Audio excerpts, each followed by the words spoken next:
Hello, welcome to the Bible in 5 years. My name is Armando. We are reading the Bible in chronological order. We are reading more than 300 stories. It's going to take us more than 2 years.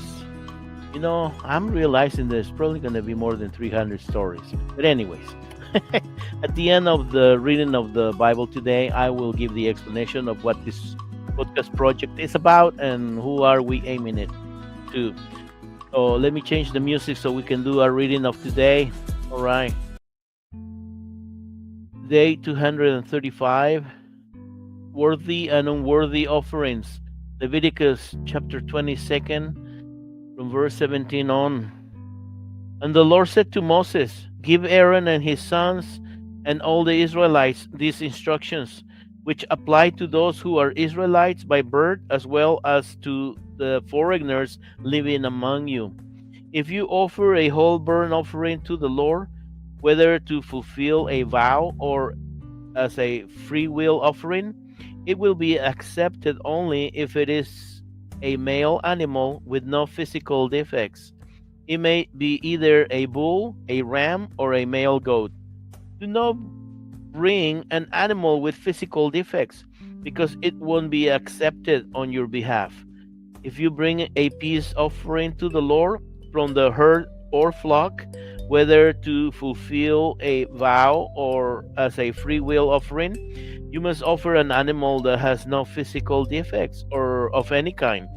An animal that is blind, injured, mutilated, or that has a growth, an open sore, or a scab must never be offered to the Lord by fire on the altar.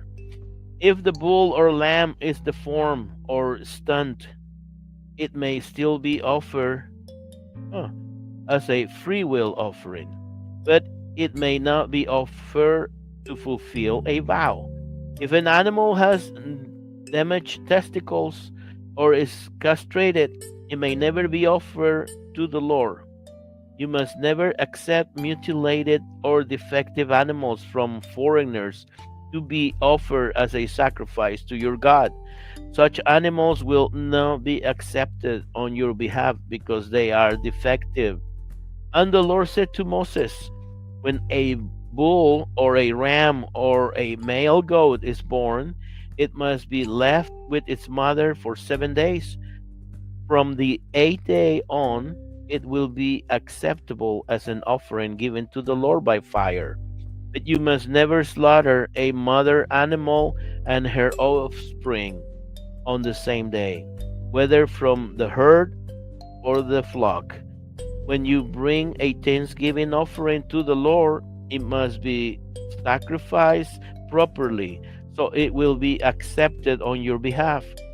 Eat the entire sacrificial animal on the day it is presented. Don't leave any of it until the second day. I am the Lord. You must faithfully keep all my commands by obeying them, for I am the Lord. Do not treat my holy name as common and ordinary. I must be treated as holy by the people of Israel. It is I, the Lord, who makes you holy. It was I who rescued you from Egypt, that I might be your very own God. I am the Lord. All right. We have come to the end of our reading. So I'm realizing there's going to be more than 300 stories because we're already in day 235 and we're not even, we only have read this much, not this much. So, whatever. Could be 500, could be 700 stories. I don't know. We find out as we go. And it's going to take us obviously more than 2 years, definitely. So, but it's in chronological order. So far, we have read in the very beginning when we started a little bit of the New Testament, and then we jump to the Old Testament. And after we read Numbers, we're going to jump to some other book in a different area. And so it's not in the order that they're listed in the Bible, okay? The different order. But anyways, so, but after we read the stories in chronological order, however long it takes us, we're going to change the format, but we're always going to keep it short and sweet. because we read verses here. We don't read chapters. We read from 3 verses to about 30 verses, 34 sometimes. Depends how the reading goes. And so the idea is to keep it short so you remember what we read. I remember what we read. And we don't read 2 or 3 chapters of different books of the Bible with different subjects, different stories. No, they will be crazy. Nobody will remember anything. Sometimes it is difficult to remember what we read, and we're trying to make it short. So, one more thing. This project podcast is aimed for people who have not read the Bible. They don't know what the Bible says. They're not familiar with the Bible. Maybe they don't even care about the Bible. And it's okay. We're not going to judge you here or put you down. Not at all. But this show is for you. So you get familiarized with the Bible. You know what the Bible says in the form of a story. And the videos and audios, they're 10 minutes or less. Most of them. And I say videos and audios because we have them in Spotify. And we have audios and videos right there.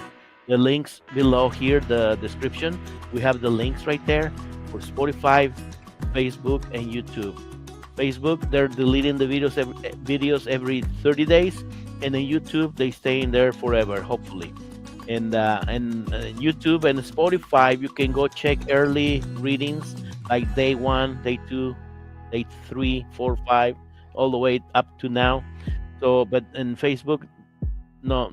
We don't have that luxury, but and again, this project is not for Christians. But if you're a Christian and you stumble into this reading or this show, you can support us by liking and subscribing on the links below. Go to the links, click on them, go to Spotify, go to Facebook, go to YouTube, like and subscribe, and click on the little bell to remind you when the readings are.